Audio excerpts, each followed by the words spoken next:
ಅವನಿ ಜೊತೆ ಯಾಕೆ ಹಿಂಗೆ ಮಾತಾಡ್ತಾ ಇದೆಯಾ? ಸರಿಯಾಗಿ ಮಾತಾಡ್ಸು ಸುಜಾತ. ಅಷ್ಟಕ್ಕೂ ಏನು ನಡೀತು ಅನ್ನೋದು ನಮ್ಗೆ ಅರ್ಥನೇ ಆಗ್ತಿಲ್ಲ. ನಾನು ಹೀಗಿದ್ರೆ ನೀವು ನನ್ನ ಅಪಾರ್ಥ ಮಾಡ್ಕೊಳ್ಳೋ ಥರ ಇದ್ದೀರಾ. ಏನು ನಡೀತು ಅಂತ ಹೇಳ್ತೀನಿ ಕೇಳಿ. ಕೃಷ್ಣನ್ ಬದಲು ಶ್ರೀಕರ್ ಅರೆಸ್ಟ್ ಆಗಿ ಹೋಗಿದ್ದಾನೆ ಅಂತ ಹೇಳ್ದೆ ಅಲ್ವಾ?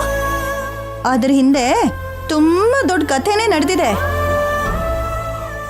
ಅದೇನಂದ್ರೆ ನಿಹಾರಿಕಾ ಆತ್ಮಹತ್ಯೆ ಮಾಡ್ಕೊಳಕ್ ಹೋಗಿದ್ಲಂತೆ.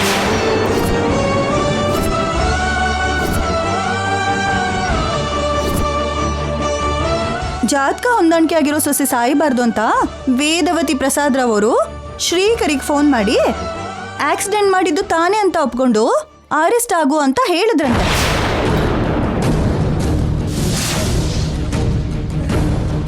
ಮನೆ ಮರ್ಯಾದೆ ಕಾಪಾಡೋದಕ್ಕೆ ಶ್ರೀಕರ್ ತಾನೇ ಆಕ್ಸಿಡೆಂಟ್ ಮಾಡಿದೀನಿ ಅಂತ ಅಪರಾಧನ ತನ್ನ ಮೇಲೆ ಹಾಕೊಂಡು ಅರೆಸ್ಟ್ ಆಗಿ ಹೋದ.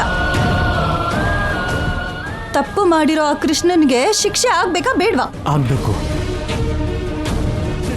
ಅವನಿ ಬಂದು ಏನ್ ಕೇಳ್ತಿದ್ದಾಳೆ ಅಂದ್ರೆ ನನ್ನ ಕೇಸ್ನ ವಿತ್ಡ್ರಾ ಮಾಡ್ಕೋಬೇಕಂತೆ. ಆವಾಗ ಶ್ರೀಕರ್ ಹೊರಗಡೆ ಬರ್ತಾನಂತೆ. ಶ್ರೀಕರ್ ಹೊರಗಡೆ ಬರೋದು ನನಗಿಷ್ಟಾನೇ, ಆದ್ರೆ ಆ ಕೃಷ್ಣ ಒಳಗಡೆ ಹೋಗ್ಬೇಕು ಅಂತ ನಾನು ಹೇಳ್ತಿದ್ದೀನಿ. ಹೌದು, ಆ ಕೃಷ್ಣನ ಮಾತ್ರ ಸುಮ್ಮನೆ ಬಿಡಬಾರ್ದು. ಶ್ರೀಕರ್ ಅವನಿ ಮಾಡೋ ತ್ಯಾಗಕ್ಕೆ ಏನಾದರೂ ಅರ್ಥ ಇದೆಯಾ? ಅದಕ್ಕೆ ನಾನು ಅವನಿ ವಿಷಯದಲ್ಲಿ ಈ ಥರ ವರ್ತಿಸ್ತಿದ್ದೀನಿ. ಇದ್ರಲ್ಲಿ ನಂದೇನಾದ್ರೂ ತಪ್ಪಿದ್ಯಾ? ಆ ಇಡೀ ಕುಟುಂಬ ತಮ್ಮ ಸ್ವಾರ್ಥಕ್ಕೋಸ್ಕರ ನಿಮ್ಮನ್ನ ಯಾವಾಗಲೂ ಉಪಯೋಗಿಸ್ಕೊಳ್ತಾನೇ ಇದ್ದಾರೆ. ಇನ್ನೂ ನೀವು ಅವ್ರ ಮಾಯೆಯಿಂದ ಹೊರಗಡೆ ಬರಲಿಲ್ಲ ಅಂದ್ರೆ ಹೇಗೆ ಅವನಿ? ನಡೆದಿದ್ದು ಬಿಟ್ಬಿಡೋಣ ಅಕ್ಕ. ಇವಾಗ ನನ್ನ ಗಂಡ ಹೊರಗಡೆ ಬರೋದಷ್ಟೇ ಮುಖ್ಯ. ಕೇಸ್ ವಿತ್ಡ್ರಾ ಮಾಡ್ಕೊಂತ್ಯಾ ಇಲ್ವಾ? ಯಾವುದೇ ಪರಿಸ್ಥಿತಿಯಲ್ಲೂ ಆಗಲ್ಲ. ಅತ್ತೆ ಅವ್ರ ಬಗ್ಗೆ ಒಂದ್ಸಲ ಯೋಚನೆ ಮಾಡು. ನಾನ್ ನಿನ್ ಬಗ್ಗೆನೇ ಯೋಚನೆ ಮಾಡ್ತಿಲ್ಲ, ಇನ್ ಅವ್ರ ಬಗ್ಗೆ ನಾನ್ ಯಾಕೆ ಯೋಚನೆ ಮಾಡ್ತೀನಿ? ನೀನ್ ಇಷ್ಟೊಂದು ಹಠ ಸಾಧಿಸೋದು ಸರಿ ಅಲ್ಲ ಅಕ್ಕ. ನಾನ್ ಕೆಲವು ವಿಷಯಗಳಲ್ಲಿ ಹೀಗೆ ಇರ್ತೀನಿ ಅಂತ ನಿನಗೂ ಗೊತ್ತು. ನೀನ್ ಈ ತರ ಮಾತಾಡೋದ್ರಲ್ಲಿ ಅರ್ಥ ಇಲ್ಲ ಅವನಿ. ಇದೇ ನಿನ್ ಕೊನೆ ಮಾತಾ? ಹೌದು.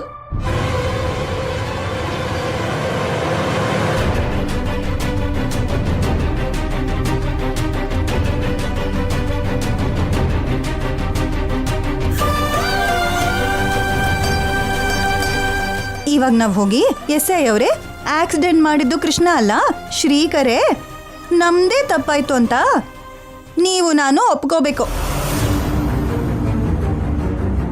ಶ್ರೀಕರ್ ಮೇಲ್ ಕೂಡ ಯಾವುದೇ ಕೇಸ್ನು ನಾವು ಹಾಕೋಕೆ ಇಷ್ಟಪಡ್ತಿಲ್ಲ ಅಂತ ಹೇಳಬೇಕು.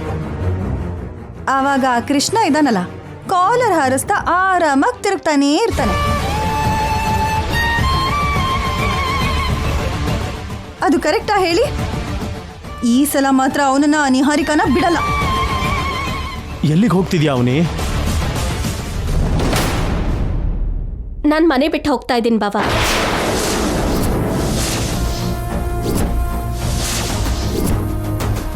ನಾನು ನಿಮ್ಮ ಮನೇಲಿ ಇದ್ದೀನಿ ಅಂತಾನೆ ಅಲ್ವಾ ಅಕ್ಕ ನನಗೆ ಸಹಾಯ ಮಾಡ್ತಾ ಇಲ್ಲ? ಕಷ್ಟ ಬಂದಾಗ್ಲೇ ಅಲ್ವಾ ಸಹಾಯ ಮಾಡಬೇಕು? ಹಾಗೆ ಜೊತೆಗೆ ನಿಲ್ತಾ ಇಲ್ಲ ಅಂದಾಗ ಅನುಬಂಧಗಳು ಉಳಿಯತ್ತಾ? ನಾನು ನಿನಗೆ ತುಂಬಾ ಸರಿ ಕಷ್ಟದಲ್ಲಿ ಸಹಾಯ ಮಾಡಿದ್ದೀನಿ. ನೀನ್ ನನಗಿವಾಗ ಸಹಾಯ ಮಾಡ್ತಿಲ್ಲ ಅಂತ ನನಗೆ ಹೇಳ್ತಿದ್ಯಾ? ನಾನೇನು ಹಾಗೆ ಹೇಳಲಿಲ್ಲ. ಇವಾಗ ನೀನ್ ವರ್ತಿಸ್ತಿರೋ ರೀತಿ ಹಾಗೆ ಇದೆ ಅವನಿ. ಹಾಗಂತ ನೀನ್ ಅನ್ಕೊಂಡ್ರೆ ಅದು ನನ್ನ ಪ್ರಾಬ್ಲಮ್ ಅಲ್ಲ. ಆದ್ರೂ ನನಗ್ ಬೇಕಾಗಿರೋದು ವಾದ ಅಲ್ಲ, ಪರಿಹಾರ. ಗಾಯ ಒಂದ್ ಜಾಗಕ್ಕಾಗುತ್ತೆ, ಮತ್ತೊಂದ್ ಜಾಗಕ್ಕೆ ಔಷಧಿ ಹಚ್ಚಿದಾಗೆ ಸಮಸ್ಯೆ ಶುರುವಾಗಿದ್ದು ಆ ಮನೆಯಿಂದ ಆದ್ರೆ ನೀನ್ ಪರಿಹಾರ ಈ ಮನೇಲಿ ಸಿಗ್ಬೇಕು ಅನ್ಕೋತಿದ್ಯಾ? ನಾನ್ ಕೇಳಿದ್ದನ್ನ ಮಾಡಲ್ಲ ಅಂತ ಇನ್ ನನ್ನ ಆಸೆನ ಬಿಡ್ತಾ ಇದ್ದೀನಿ. ನಿನ್ ಮನೆಯಿಂದ ಹೊರಟೋಗ್ತಾ ಇದ್ದೀನಿ. ಅವಸರ ಪಡಬೇಡ ಅವನಿ. ಸಮಸ್ಯೆಗೆ ಪರಿಹಾರ ಯಾವುದೋ ಒಂದು ರೀತಿಯಲ್ಲಿ ಸಿಗುತ್ತೆ. ನಾವು ಕೂತ್ಕೊಂಡು ಮಾತಾಡೋಣ. ನನಗಷ್ಟು ಸಮಯ ಇಲ್ಲ ಬಾಬಾ. ಅಲ್ಲಿ ನನ್ನ ಗಂಡ ಮಾಡದೇ ಇರೋ ತಪ್ಪಿಗೆ ಸ್ಟೇಷನಲ್ಲಿದ್ದಾನೆ. ತಡ್ಕೊಳ್ಳೋದಕ್ಕೆ ನನ್ನಿಂದ ಆಗ್ತಾ ಇಲ್ಲ. ನಾನು ಹೊರಡ್ತೀನಿ. ಅವನಿ, ಸುಜಾತ, ಅವನಿನ ತಡಿ ಸುಜಾತ.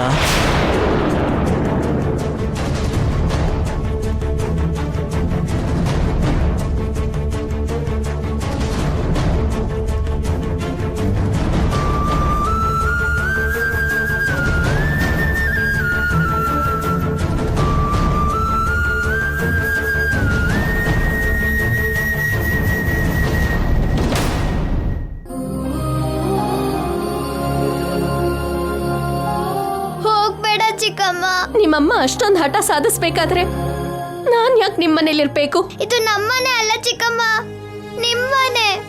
ನನ್ ಮನೆ ನನ್ನವರು ಆಗಿದ್ರೆ ನನ್ ಮಾತನ್ ಕೇಳ್ತಾರಲ್ವಾ?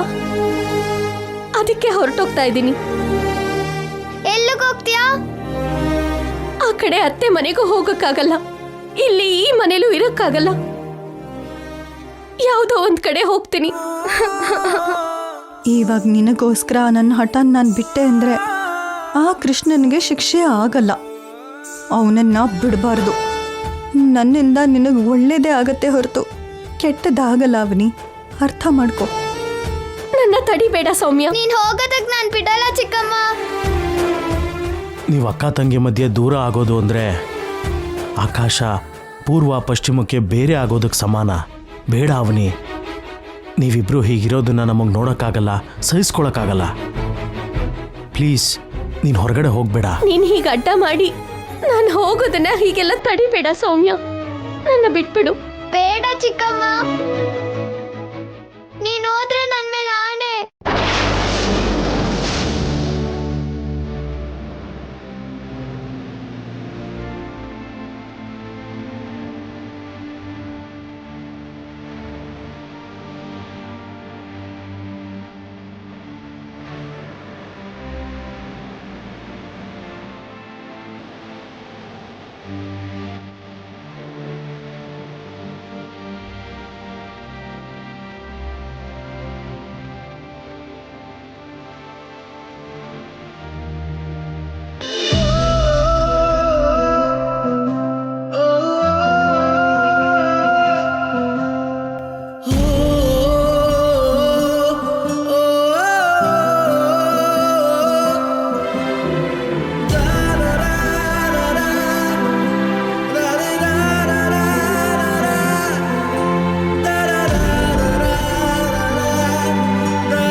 ಅದು ನಮ್ಮ ಸ್ಟೇಷನ್ ವ್ಯಾಪ್ತಿ ಬರಲ್ಲ ಅಂತ ನಿಮ್ಗೆ ಎಷ್ಟು ಸಲ ಹೇಳಬೇಕಮ್ಮ?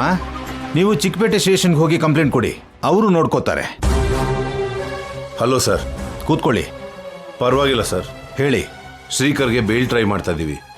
ನೀವು ಅವನ್ನ ಕೋರ್ಟ್ಗೆ ತೊಗೊಂಡು ಹೋಗಬೇಡಿ sir. It's hour request sir. Sir, ಕಾನೂನು ನಿಮಗೋಸ್ಕರನೋ ನನಗೋಸ್ಕರನೋ ಕೆಲಸ ಮಾಡಲ್ಲ. ತನ್ನ ಕೆಲಸನ ತಾನು ಮಾಡ್ತಾ ಹೋಗುತ್ತೆ.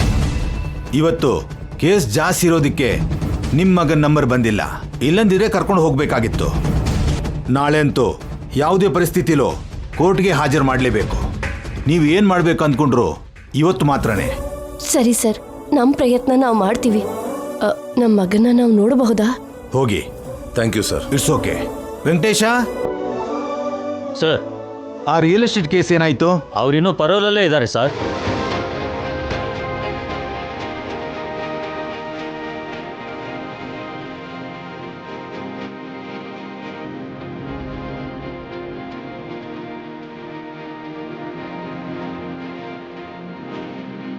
ಮಗನೇ ಶ್ರೀಕರ್, ಶ್ರೀಕರ್. ಶ್ರೀಕರ್,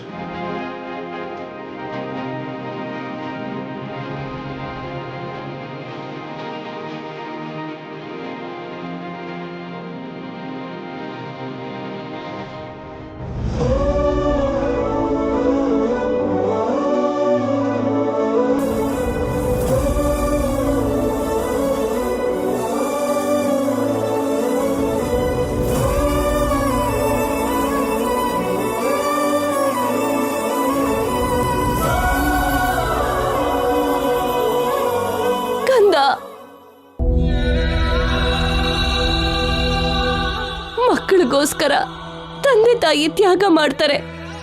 ಆದ್ರೆ ನಾವು ನಿನ್ನ ಈ ಪರಿಸ್ಥಿತಿಗೆ ತಳ್ಬಿಟ್ವಿ. ನಮಗ್ ಬೇರೆ ದಾರಿ ಕಾಣಿಸ್ದೆ ಹಾಗ್ ಮಾಡ್ಬೇಕಾಗ್ ಬಂತು. ನಮ್ಮನ್ನ ಕ್ಷಮಿಸು. ಹಾಗೆ ಹೇಳ್ಬೇಡ ಅಮ್ಮ. ನೀನು ಅರೆಸ್ಟ್ ಆಗುವಂತ ಏನೋ ಹೇಳ್ಬಿಟ್ವಿ. ಆ ಕ್ಷಣದಿಂದ ನಾವೆಷ್ಟೆಲ್ಲ ನೋವು ತಿಂತಿದೀವಿ ಅಂತ ಯಾರಿಗೂ ಹೇಳೋಕ್ ಆಗ್ತಿಲ್ಲ ಕಣೋ. ನಿನ್ ಬದಲಾಗಿ ನಾನು ಅರೆಸ್ಟ್ ಆಗಿದ್ರೆ ಚೆನ್ನಾಗಿರೋದು ಅಂತ ಎಷ್ಟು ಸಲ ಅನ್ಕೊಂಡೋ ಏನೋ. ನಿಮಗಂತ ಪರಿಸ್ಥಿತಿ ಬರಬಾರ್ದು ಅಪ್ಪ. ಯಾವ ತಪ್ಪು ಮಾಡಲ್ಲ ಅಂತ ನಿಮ್ ಬಗ್ಗೆ ಎಲ್ಲರೂ ದೊಡ್ಡದಾಗಿ ಮಾತಾಡ್ಕೊಳ್ತಾ ಇದ್ದಾರೆ. ಜನರಿಗೆ ನಿಮ್ಮೆಲ್ಲ ಯಾವಾಗ್ಲೂ ಅದೇ ಅಭಿಪ್ರಾಯ ಇರಬೇಕು. ಮಕ್ಕಳು ಅಗ್ನಿ ಅಪಾಯದಲ್ಲಿ ಸಿಕ್ಕಾಕೊಂಡ್ರು, ನೀರಲ್ಲಿ ಮುಳುಗ್ತಿದ್ರು, ರೋಡ್ ಅಪಘಾತದಲ್ಲಿ ಸಿಕ್ಕಾಕೊಂಡ್ರು. ತಂದೆ ತಾಯಿ ತಮ್ಮ ಜೀವನನೇ ಪಣಕ್ಕಿಟ್ಟು ಮಕ್ಕಳನ್ನ ಕಾಪಾಡ್ಕೋತಾರೆ. ನಾವು ಮಾತ್ರ ನಿನ್ನ ವಿಷಯದಲ್ಲಿ ಹಾಗೆ ಯೋಚನೆ ಮಾಡ್ದೆ ನಮ್ಮ ಸ್ವಾರ್ಥನ ನಾವು ನೋಡ್ಕೊಂಡ್ವಿ. ತಪ್ಪು ಮಾಡದೇ ಇರೋ ನೀನು ಶಿಕ್ಷೆ ಅನುಭವಿಸ್ತಿದ್ಯಾ. ತಪ್ಪು ಮಾಡಿರೋ ನಾವು ಹೊರಗಡೆ ಇದೀವಿ. ನಮ್ಮನ್ ಕ್ಷಮಿಸು ಶೇಖರ್. ಅಮ್ಮ, ನನಗೇನೋ ಆಗೋಗಿದೆ ಅಂತ ನಾನೇ ನೋವು ಪಡ್ತಿಲ್ಲ, ಯೋಚನೆ ಮಾಡ್ತಿಲ್ಲ. ನನ್ನ ನೋವು ಯೋಚನೆ ಎಲ್ಲ ಅವನಿ ಬಗ್ಗೆನೆ. ಸೊಸೆ ಅಂದ್ರೆ ಮನೆಗೆ ದೀಪ. ಸೊಸೆಗಿಂತ ಲಕ್ಷಣ ಇರಬೇಕು ಅಂತ ತುಂಬಾ ಜನ ಹೇಳಿದ್ದಾರೆ, ಪುಸ್ತಕ ಬರೆದಿದ್ದಾರೆ. ಅಂಥವ್ರು ಇರ್ತಾರ ಅಂತ ನಾನು ಅನ್ಕೋತಿದ್ದೆ. ಆದ್ರೆ ಅಷ್ಟು ದೊಡ್ಡ ಗುಣ ಇರೋ ವ್ಯಕ್ತಿ ನನ್ನ ಹೆಂಡತಿ ಆಗ್ತಾಳೆ ಅಂತ ನಾನು ಕನ್ಸಲ್ ಕೂಡ ಅನ್ಕೊಂಡಿರ್ಲಿಲ್ಲ. ಅವನಿ ಅಷ್ಟು ದೊಡ್ಡೋಳು. ಅವನಿಗೆ ಭೂದೇವಿಗಿಂತ ಹೆಚ್ಚು ಸಹನೆ ಇದೆಯಮ್ಮ. ನಾನ್ ಮನೆ ಬಿಟ್ಟು ಹೋಗ್ತೀನಿ ಅಂತ ಬೆದರ್ಸಿದ್ರು ಅಕ್ಕನ ಮನ್ಸು ಬದಲಾಗ್ಲಿಲ್ಲ ಬಾವ. ಇವಾಗ ನಿನ್ನನ್ನು ಹೇಗೆ ಹೊರಗಡೆ ಕರ್ಕೊಂಡ್ ಬರ್ಬೇಕು? ನನ್ನ ಅವನಿ ದೇವತೆ ಅಪ್ಪ. ನನ್ನ ಅವನಿ ಎಷ್ಟೋ ಅವಮಾನ ಅನುಭವಿಸಿ ಮನೆಯಿಂದ ಅವಳು ಹೊರಗಡೆ ಬಂದ್ಲು. ಇವಾಗ ಅವಳನ್ನ ವಾಪಸ್ ತುಂಬಾ ಮರ್ಯಾದೆಯಿಂದ ನೀವು ಮನೆಯೊಳಗೆ ಕರ್ಕೊಂಡು ಬರಬೇಕು. ನನಗೆ ಕೊಟ್ಟು ಮಾತನ್ನ ನೀವು ಉಳಿಸ್ಕೋಬೇಕು. ನನ್ನ ಅವನಿನ ಯಾರೂ ಕೀಳಾಗಿ ನೋಡಬಾರ್ದು, ಕೆಟ್ಟದಾಗಿ ಮಾತಾಡಬಾರ್ದು. ನಾನು ಅಪರಾಧನ ನನ್ನ ಮೇಲೆ ಹಾಕೊಂಡಿದ್ದೀನಿ ಅಂದ್ರೆ ಅದಕ್ಕೆ ಕಾರಣ ನನ್ನ ಹೆಂಡತಿ ಮತ್ತೆ ಅತ್ತೆ ಮನೆಗೆ ಕಾಲಿಡ್ತಾಳೆ ಅಂತ.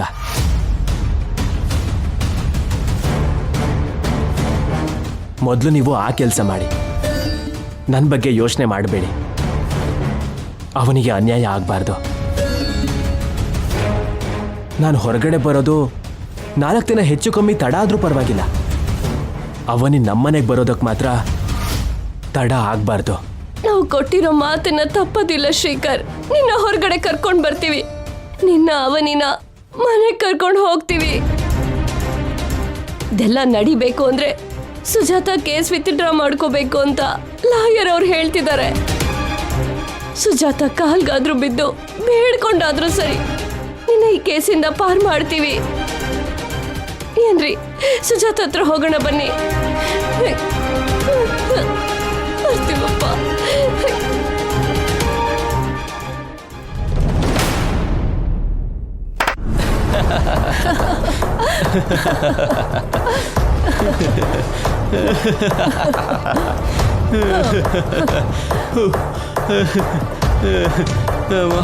ಬಂಗಾರ, ನಾವು ಸಾಧಿಸಿರೋ ಈ ಜಯಕ್ಕೆ ಸ್ಟಾರ್ ಹೋಟೆಲ್ ಅಲ್ಲೇ ಸೆಲೆಬ್ರೇಟ್ ಮಾಡಬೇಕು. ಮಾಡೋಣ. ನಾವು ತುಂಬಾ ತುಂಬಾ ಗ್ರ್ಯಾಂಡ್ ಆಗಿನೇ ಮಾಡೋಣ. ಅಪ್ಪ ಅಮ್ಮ ಇಬ್ರು ನಮ್ಮ ಆಕ್ಟಿಂಗ್ನ ನಂಬಿರೋದಕ್ಕೆ ಎಲ್ಲ ನಾವು ಅನ್ಕೊಂಡಿರೋ ಥರನೇ ನಡೀತಾ ಇದೆ. ಇಲ್ಲ ಅಂದಿದ್ರೆ ತುಂಬಾ ಕಷ್ಟ ಆಗ್ತಾ ಇತ್ತು. ನಂಬಿಕೆ ಇರೋ ಜಾಗದಲ್ಲಿ ಮೋಸ ಇರತ್ತೆ ಕೃಷ್ಣ. ಅತ್ತೆ ಮಾವ ನನ್ನ ತುಂಬಾ ನಂಬ್ತಾರೆ ಅನ್ನೋ ಕಾರಣಕ್ಕೆ ಆತ್ಮಹತ್ಯೆ ಮಾಡ್ಕೋತಿರೋ ಹಾಗೆ ಡ್ರಾಮಾ ಮಾಡಿದೆ. ನನ್ನಂಥ ಪವಿತ್ರವಾದ ಜಾತಕ ಹೊಂದಿರೋ ಸೊಸೆ ಸುಳ್ಳು ಹೇಳಲ್ಲ, ನಾಟಕ ಮಾಡಲ್ಲ, ಮೋಸ ಮಾಡಲ್ಲ ಅನ್ಕೊಂಡು ಆ 2 ವಯಸ್ಸಾಗಿರೋ ಪ್ರಾಣಗಳು ನನ್ನ ಪ್ರಾಣದ ಬಗ್ಗೆ ಯೋಚನೆ ಮಾಡಿ ಶ್ರೀಕರ್ನ ಅರೆಸ್ಟ್ ಮಾಡಿಸಿದ್ರು. ಶ್ರೀಕರ್ ಅರೆಸ್ಟ್ ಆದ್ರೆ ಚೆನ್ನಾಗಿರತ್ತೆ ಅಂತ ನಾವು ಇಂಡೈರೆಕ್ಟ್ ಆಗಿ ಹಿಂಟ್ ಕೊಟ್ಟಿದ್ದಕ್ಕೆ ಶ್ರೀಕರ್ನ ಒಳಗಡೆ ಕಳ್ಸಿದ್ರು. ಇವಾಗ ಹೊರಗಡೆ ಕರ್ಕೊಂಡು ಬರೋದಕ್ಕೆ ತುಂಬಾ ಕಷ್ಟಪಡ್ತಾ ಇದ್ದಾರೆ. ಅವರು ಡೇಂಜರ್ ಝೋನಲ್ಲಿ ಇದ್ದಾರೆ, ನಾವು ಸೇಫ್ ಝೋನಲ್ಲಿ ಇದ್ದೀವಿ. ನಿನ್ನ ಸಾಯಿಸಿದ್ರೇನೆ ಸಾಯ್ದೇ ಇರೋ ವ್ಯಕ್ತಿ ಅಂಥದ್ರಲ್ಲಿ ನೀನ್ ಸತ್ತೋಗ್ತೀನಿ ಅಂದಿದ ತಕ್ಷಣ ಅಮ್ಮ ಅಪ್ಪ ಅಷ್ಟು ಅಮಾಯಕರಾಗಿ ಎಲ್ಲ ನಂಬಿಟ್ರು.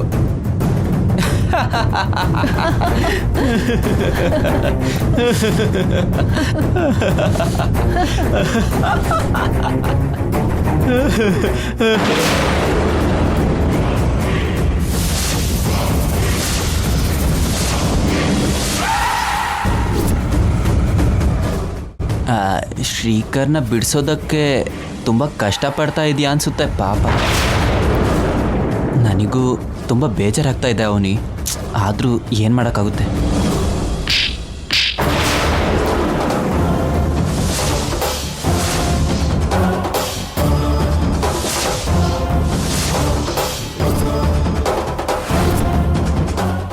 ನನ್ಗೆ ಹೊಡಿತೀಯಾ ನಿನ್ನ?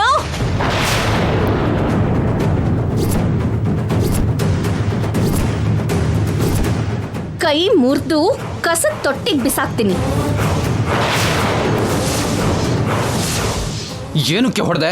ನಿಂಗೂ ಕೆನ್ನೆಗೆ ಹೊಡಿಬೇಕು ಅನ್ನಿಸ್ತಾ ಇದೆ.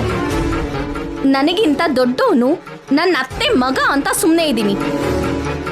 ಜೊತೆಗೆ ಭಾವನ್ನ ನಾದ್ನಿ ಹೊಡೆದ್ಲು ಅಂತ ಹೊರಗಡೆ ಗೊತ್ತಾದ್ರೆ ಚೆನ್ನಾಗಿರಲ್ಲ ಅಲ್ವಾ? ಯಾಕೆ ಅವಳಿಗೆ ಹೊಡೆದೆ ಅಂತ ಕೇಳ್ತಾ ಇದ್ದೀನಿ.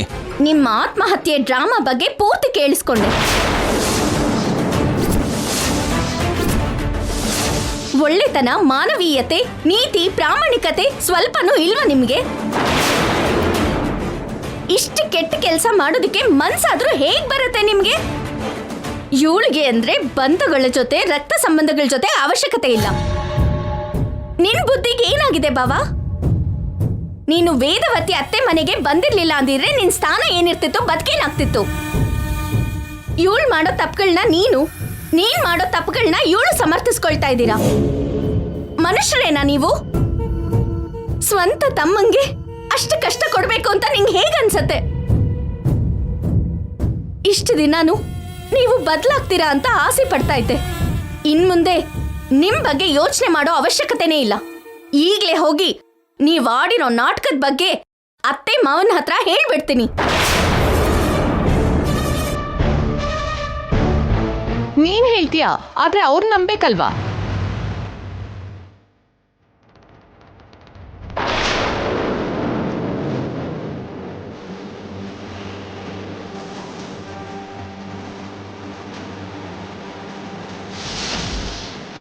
ನಂದು ಅತ್ತೆದು ಒಂದೇ ಥರ ಜಾತಕ ಅಲ್ಲ ಅನ್ನೋ ನಿಜಾನೇ ಇಲ್ಲಿವರೆಗೂ ನಿನಗೆ ನಿರೂಪಿಸೋದಕ್ಕಾಗಲಿಲ್ಲ. ಈ ವಿಷಯ ಮಾತ್ರ ಹೇಗೆ ನಿರೂಪಿಸೋದಕ್ಕಾಗತ್ತೆ? ಇಂಪಾಸಿಬಲ್. ವಾಪಸ್ ನೀನೇ ಬಯಸ್ಕೋತೀಯ. ಅನಾವಶ್ಯಕವಾಗಿ ಕೋಪದಲ್ಲೆಲ್ಲ ಹೇಳಿದ್ರು ನಿನ್ನ ಮಾತನ್ನ ನಮ್ಮ ಅಪ್ಪ ಅಮ್ಮ ನಂಬಲ್ಲ ಅವನಿ. ಫಲಿತಾಂಶನೇ ಇಲ್ದಿರೋ ಪ್ರಯತ್ನ ಏನಕ್ಕೆ ಹೇಳು? ಆದರೂ ಕೂಡ ನಾನು ಹೋಗಿ ಹೇಳ್ತೀನಿ, ಬಯಸ್ಕೋತೀನಿ ಅಂತಿದ್ರೆ ನಿನ್ನಿಷ್ಟ. ಆಸೆ ಪಡ್ತಿದ್ದಾಳಲ್ವಾ ಕೃಷ್ಣ, ಹೋಗ್ಲಿ ಬಿಡು. ಹೋಗು ಅವನಿ, ಹೋಗು. ನೀನಿವಾಗ ನನ್ನ ಕೆನ್ನಿಗೆ ಹೊಡೆದಿದ್ದಕ್ಕೆ ನನಗೆ ತುಂಬ ಕೋಪ ಬರ್ತಾ ಇದೆ. ಅಟ್ ದ ಸೇಮ್ ಟೈಮ್ ಆನಂದ ಕೂಡ ಆಗ್ತಿದೆ.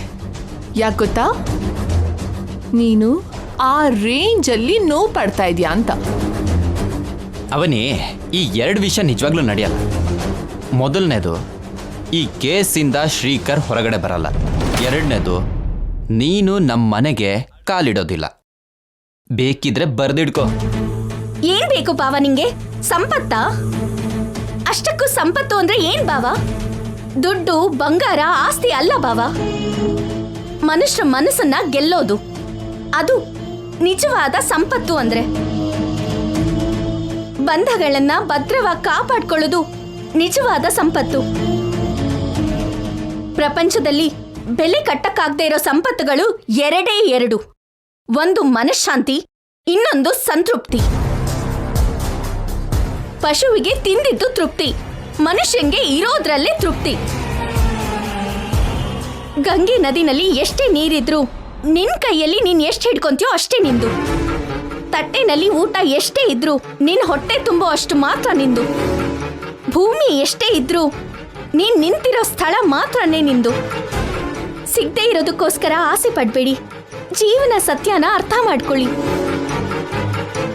ಇನ್ನಾದ್ರೂ ಮನುಷ್ಯರಾಗಿ ಬದಲಾಗಿ. ನನ್ ಗಂಡನ್ನ ಹೇಗ್ ಹೊರಗಡೆ ಕರ್ಕೊಂಡ್ ಬರ್ಬೇಕೋ, ನನ್ನ ಅತ್ತೆ ಮನೆಗೆ ಹೇಗ್ ಕಾಲಿಡ್ಬೇಕೋ ನನಗ್ ಗೊತ್ತು.